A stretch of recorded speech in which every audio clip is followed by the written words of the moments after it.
Well, hello, welcome to Double Talk once again. I am Mark Steffen. That's true. I just saw that name right before. It is true. And apparently, by process of elimination, which is really good to do when you get older, my name's Michael Mandel. Oh, I shouldn't be telling you. My name's Michael Mandel. Glad to see you, Michael. That's good. You know, it doesn't work that way on TV. What? I can't see you because when you're watching TV. No, but we do have a way where we can see the people watching us. There is a way. Really? We can see in. And you can see me. That's great. Anyway, we just went through a July 4th. You know what? If it's the biggest disaster all year, that's not bad. We've had some big disasters This is in Las the Cruces. world. They're to be expected. We had what we call the July 4th disaster. Well, we did. Named Miss American Pie. If you tried to go to the Field of Dreams to see Don McLean, as well as the Beatles tribute band and the Native American band afterwards and the fireworks, you know what a disaster it was. Not because of Don McLean. No. Poor Don McLean had to deal with the idiotic scenario that he was dealt. Thanks, Don. I know you'll never be coming back. Why would you? Sure you will. Maybe come back next year because we have to give you another chance to do it over and do it better.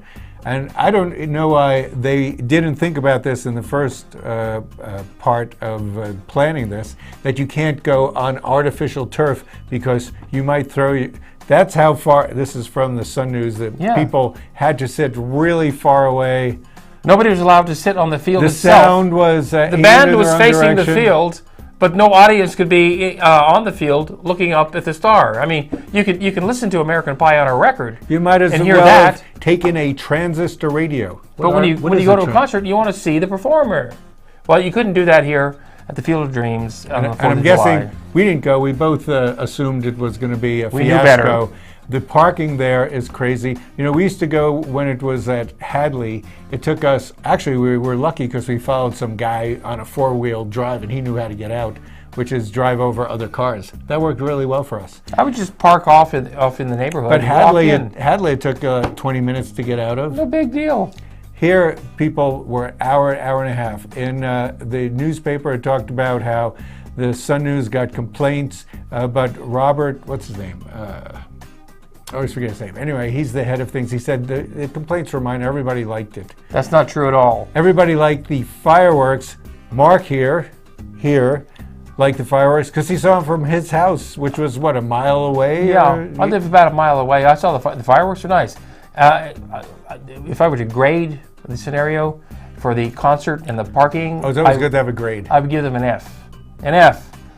For the fireworks, I give them a B+. Now, the city spends $800,000, or the school district, $800,000 for artificial turf. They tore up the grass, put down AstroTurf, as they used to call it, and so they wouldn't allow people to go onto the field because they didn't have a cover to protect the turf. They didn't want cigarettes or drinks to be spilled and all that foot traffic. So nobody could go on the field to watch the concert in a way that you should. That's right. That's why Las Cruces is a laughing stock on the road tour of Las Cruces. You know, it's so typical of Las Cruces that we have this unprofessional Mickey Mouse scenario, and I'm embarrassed. I've never been more embarrassed for Las Cruces than I am now. I love you when you're embarrassed. Thank you. They could get a cover for the artificial turf. They didn't have the money for it. It probably cost $100,000. And you know what? If you put a cover on it, kills the artificial turf. It kills it because it doesn't get enough sun. Yeah. So they have to figure out a way to get around that. They can never do this same thing again. You would learn from your past, but sometimes you could learn from predicting how things are going to play out. You know, it would have been right next to the stadium is the soccer field. They should have had it there because the soccer field is all grass. And people could have sat on the grass, they could have had their drinks. Had their parties, had cigarettes. Yes, they say they don't want cigarette holes in the artificial turf. So if they're going to do it this way again next year, I call for a boycott of the 4th of July festivities. I, however, went to the Mesilla fireworks. I didn't go to where they were being held. I went to a parking lot south of it. The fireworks were pretty good. It's much better, I think, to see fireworks when you're right under them. Exactly. I mean, those are great. But to see them from afar, you could say, oh, those are pretty good. The interesting thing about where I was, which is near Zia Middle School, was behind us in one of those rich neighborhoods, they're shooting off really expensive fireworks that were as good as the ones that the town of Mesilla were shooting off. Not as frequent, but really quite fabulous. Do we think that was Mark Meadoff's house? Thanks, Mark, for the nice fireworks. We think it was Mark Meadoff because he would be the kind of guy that would want to do a little festive thing. He's got the kids. It's very theatrical, you know. He did a very theatrical thing. The fireworks are great. In the middle of an empty field, though, in Las Cruces, during 4th of July, you are almost surrounded by little mini fireworks all over the place. Everybody doing their own little firework, you know, here and there. And Mesilla, being the rowdy, outlawish town it is, has far more fireworks. Yes. Those gangsters in Mesilla. So hopefully next year, what else did you want to talk about here? Prescient minds will prevail. And if you can't hear music, you know, I know last year I was at the thing last year was really good. It was great to sit there. The music was intense. I enjoyed it very much last year. The Commodores, people, the milling around was awesome. The vendors were there. This year there was nobody selling water. It was 104 degrees. Nobody could buy some water to drink, and they wouldn't let you bring your own ice chest in. Why would anybody have to sell water? Water you can get for free in this city. Where? Didn't you know that? From your tap. Oh, you cut There's no tap out there. Really? Oh, so bring your own tap next time. Yeah. So What a disaster. Really? What an They didn't sell embarrassment water? for this city. Where'd you hear this? They didn't hear it. It's in the paper. That they didn't sell water? No water. Well, the vendor scenario was very poor. Sometimes water costs more than soda, though. You know, when you're thirsty, there's nothing, you'd pay anything for some water. Or Coca-Cola. Ooh, who sponsored it? Coca-Cola or Pepsi? I don't know. That's where they make the big money there. So, well, that's American pie for you. And they didn't serve any milk with the pie. And you know, and the city was not at all apologetic. They just said, "Well, this is how it is, and this is what you should expect from Las Cruces." Little itty bitty things went wrong.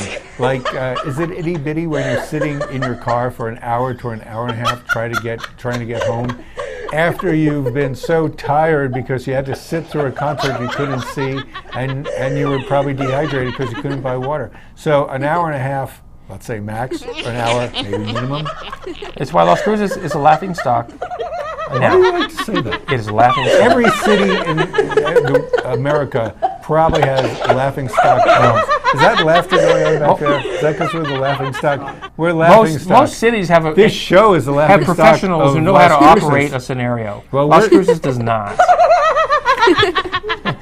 We're the laughing stock here, and you know what? We worked hard to earn that title. Yeah, that's true. So, on to the next thing. Hopefully it's not a laughing stock thing. We have something that has a little bit of heft, a little bit of food into it, right? We've got some meat on this thing here. Not necessarily meat, but I guess we do. Monsanto. We've all heard of Monsanto, the chemical company, who now owns corn. They own all the corn and they own all the soybeans. How can they do that? Because they have genetically hybridized corn and soybeans to the point where they're genetically modified organisms. And any farmer that wants to plant corn or soybeans has to buy the kernels from Monsanto. That's true. They have to buy them every year. They can't reuse them once next year. So every year they have to buy new genetically modified organisms to feed to the rest of us. And there are some states now who want to make it a law that any products that are genetically modified organisms, that information will appear on the label of that product.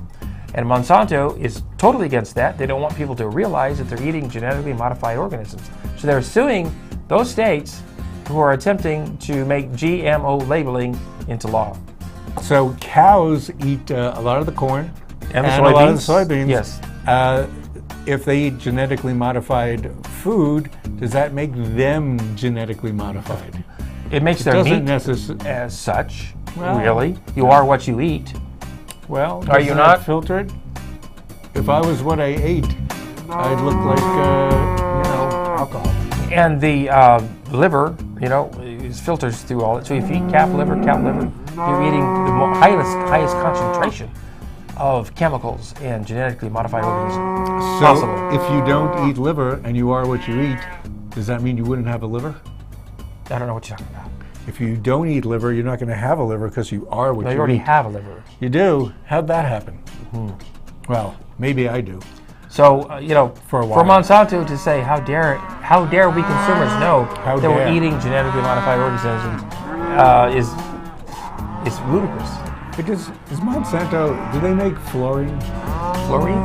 Fluorine, like linoleum. Oh, Do they fluorine. make linoleum and stuff? I think they make that too. Monsanto?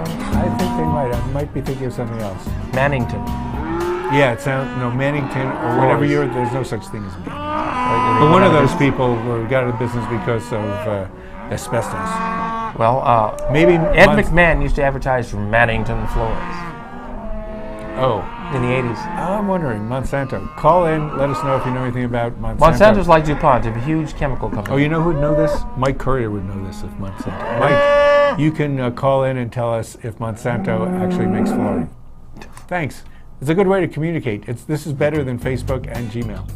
Because it's so much It's so much more efficient. Yes. Yes. You just need 3 cameras for this. You need a whole computer to Now- go on Facebook. Now, speaking of beef that is genetically modified due to the food that the critters eat, If we assume Sparky's that. serves that very kind of beef. Yeah, up in Hatch. Wait, how do you know? You know, Sparky's would get indigenous food.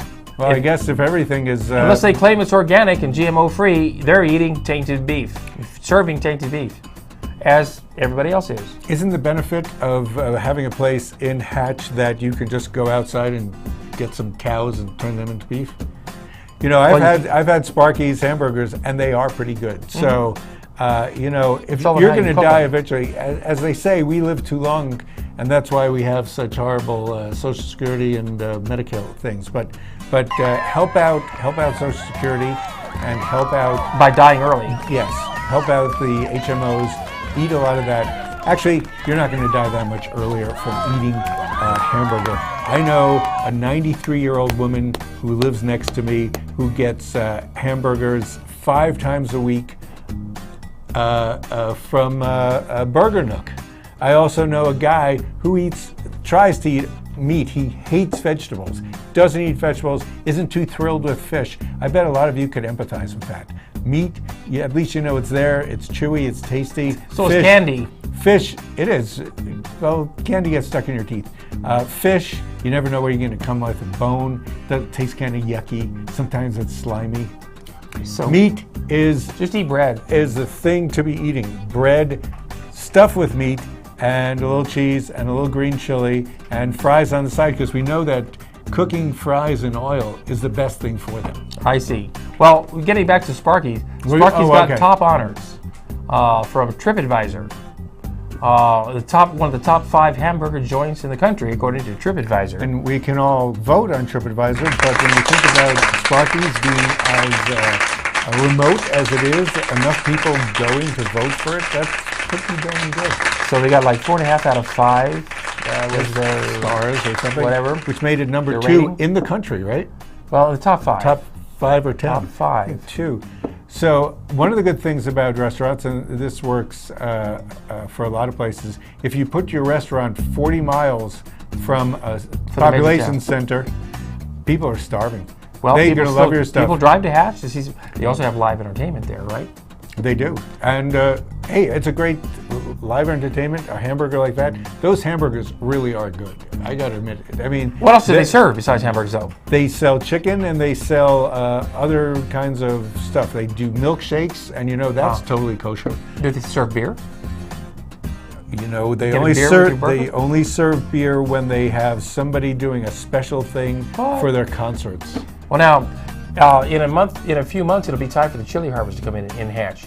Now, that'll be a great time to drive up the valley. Oh, yeah. Get some fresh green chili. Go to Sparky's for lunch. What an afternoon out that'll be. We'll have to do that. We'll do it. And we'll report back on this show. Yes, but we're going to take a break now because maybe we're on time and we like to get this all organized. So we'll be right back After these words. after a couple of words because we want to go eat lunch already. We take this show at noon so that, and it is getting to be noon for you guys who are watching it. So we'll see you in a few seconds. How many seconds? 10 seconds. 2 minutes. Well, there we go. See you later. Soon. If you're Peace. living with diabetes and have Medicare or private insurance, here are some great news. Call United States Medical Supply today, and we'll send you the smallest glucose meter in the world, absolutely free. It only takes a speck of blood, and it gives me my result 5 seconds. And there's no coding for easier, more accurate results. Don't let diabetes get in the way of living. Give us a call today at United States Medical Supply and get the smallest meter in the world for free. Get ready, America! The Affordable Health Care Act is here, and it's got everyone asking, how do I find affordable health insurance that's right for me? The answer is simpler than you think. Pick up the phone and call I Can Benefit right now. Waiting for you is a team of licensed insurance agents who understand healthcare reform and can help you find the right plan to take care of you and your family's health. Don't wait. Call now and get the answers you deserve and a price you'll love. Call toll-free 1-800-426-2163.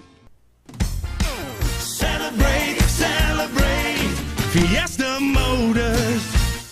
Come and see us today and discover why our service is second to none. In business for over 17 years, we have the right car for you. When you buy a vehicle from Fiesta Motors, we do everything possible to ensure your satisfaction. Located at the corner of El Paseo and Main. See you there. Celebrate, Fiesta Motors. Where buying a car is always a celebration. Hi, I'm Cheryl Burke, and I have a confession to make. I have a serious crush on my workout. Hip, fun, and always a challenge. Jazzercise is the total package. It's the only workout that I've ever truly loved. Does it show? That's because I'm in the best shape of my life. What a difference Jazzercise makes. When's the last time your workout swept you off your feet? Find a class near you at jazzercise.com. When you have credit card debt, the debt suckers, high rate and high pay are everywhere. They're making another minimum payment. Great. Most of the money goes to us. One call to Consolidated Credit can get the debt suckers off your neck. They lower his rates and consolidate his bills into one low payment. Consolidated Credit drives us batty. Call Consolidated Credit now. 'Cause debt sucks. Call now. Call Consolidated Credit at 1-800-530-4571. Call now.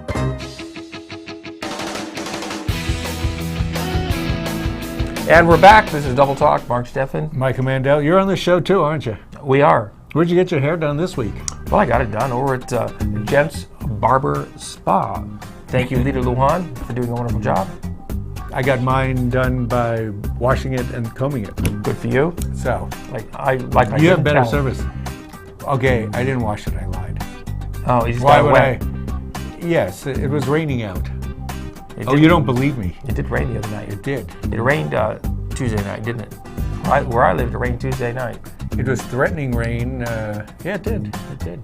You never know. It rains whenever, it's my day to water. Well, good. Every other day it rains. Well, I guess it's good because when I water, I don't give them that much. I don't want them to get, over-watered. They'll take it for granted that water just comes out of the sky. Well, when you go to the water backyard, doesn't grow on trees. When you go to the backyard and water, does it leave a yellow spot on the grass? Only when I go out and water. That's what I meant. It depends. Yes. Well, when you empty your that's Depends? simvastatin. When I empty what? Your Depends? My Depends. Yeah, I squeeze them out. Squeeze them out. I get that vision. Exactly. Now, we've been talking about what food. Are you talking about? We're talking about my Sparky's urinary and food. Habits. What are you talking about? Remember next? Lorenzo's? We love talking about food. We do. I remember it, and I know that there still is one Lorenzo's. Well, Lorenzo's in Mesilla Park. There's Lorenzo's on University Avenue. That's actually from the guy whose name is really Lorenzo, as opposed from Vince's. Vince McClure was on University. His shop is called Lorenzo's. The original Lorenzo, Lorenzo Liberti. They're cousins. They're cousins. He is in Mesilla Park on Harrelson Drive there, right by the tracks. He just changed his name, Lorenzo's, to Pastellini's. So there would be no more confusion between the Lorenzo's. And also, when he went underground, if you look at the story in, I guess, Wednesday's paper. Which makes no sense. They put in a story that seems to have been from 2 years ago, whenever he first went out and took that little place in Mesilla Park, which is very cute. It's next to, Renee's German American, which has never been open in a real way. Maybe years ago it was, but it's still functioning, but nobody can get in to eat there. No, so he's been primarily catering and takeout. He does great takeout. Now, I got a pizza there last week. It was fabulous. A $10 pizza, full veggie pizza. It was fabulous. Totally. It's like a full-blown pizza that you would get at the other places for like $13 to $15. Oh, absolutely. And his pizza's really good. You can buy pasta platters to take home, salads.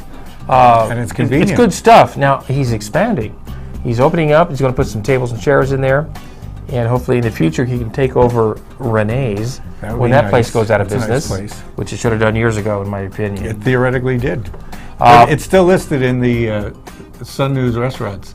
But if you call them, nobody answers. No, really. If you go over, it's never open. And you're glad they're not open. Maybe. I think I agree. No, I won't say it there. I had the worst ravels and churros I have ever had. It's a German restaurant, German Mexican. It's on their menu. Well, it's for breakfast. It's the Germans getting back at the Mexicans for something. I don't know what it's for. But well, they got back at me. Pastellini's, I think it's a great idea, even though nobody's going to remember that name. At least it won't be confused with Lorenzo's. That's the whole idea. So Pastellini's in Mesilla Park, right on Harrelson, which is 1 block off of South Main Street.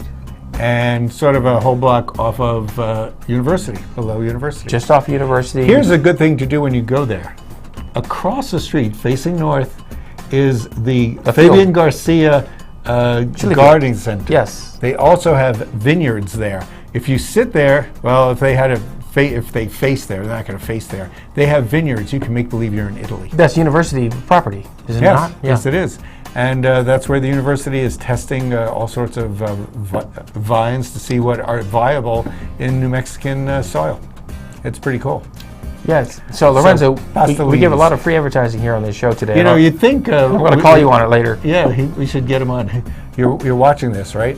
So well, we had him on the show here a couple of years ago. Actually, you did? I did. I interviewed him. You did. I interviewed him here about 2 or so years ago. You're lucky. 3. You're lucky if you get a plate of lasagna. That's back when his restaurant was still open in Mesilla. And it didn't close because nobody liked it. Everybody liked it. We won't go into that because it's an old story. Everybody knows it. What else do you want to talk about? Oh, Quiznos, another place you don't particularly like, it seems. No, it wasn't very good. At least the ones here in Las Cruces. We had 3 in Las Cruces. They've all gone out of business now. We're just alerting everybody. Don't try to go to Quiznos. Don't bother. Unless they really are open, we're giving you. It was the other Subway sandwich shop in town. I didn't think it was that bad. I thought it was a good change, even though I do love Subways. Mm-hmm. Quiznos was a change of venue. It wasn't bad. Depending on which one you went to, the quality wasn't consistent. The bread tended to be hard and when you first mentioned that Quiznos went out of business, I was thinking the Schlotzky's that just opened next to the other Lorenzo's. Yeah. And I'm not thrilled with Schlotzky's either. They have really weird bun bread. But I guess if you get the right thing, you'll be happy. So you don't think it's because it's Las Cruces and nobody does anything right in Las Cruces? You think it's system-wide? Yes, it's because what are we, the most sorry city you ever met? Is that your? Well, I've lived here quite a long time. Well, I'm just constantly disappointed. You can always move to Las. You can move to Vado. Vado has plenty of vacant space. No, I don't think I should move. I think Las Cruces should move? Improve. Well, I admire your good wishes for Las Cruces' quality to improve, and you're giving them tips all the time. They should hire you as a consultant for all the good stuff you're doing. I do what I can, as a consultant. Now, which is what? Wine on a TV show. Well, you do what you can do. Well, we like wine on a TV show anyway. Yes. Red or white? Yes. Okay. Yes. Now, this week we're talking about wine, but we'll go to the next subject. Well, wine goes well with pot, apparently. This week in Washington State, they began selling legal marijuana. Is that Quiznos? Are they making subs there? Oh no, that's Quiznos. Oh, okay. The other one was Pot Workers. Washington. You know what's interesting? This is a pot bar in Washington, in Seattle.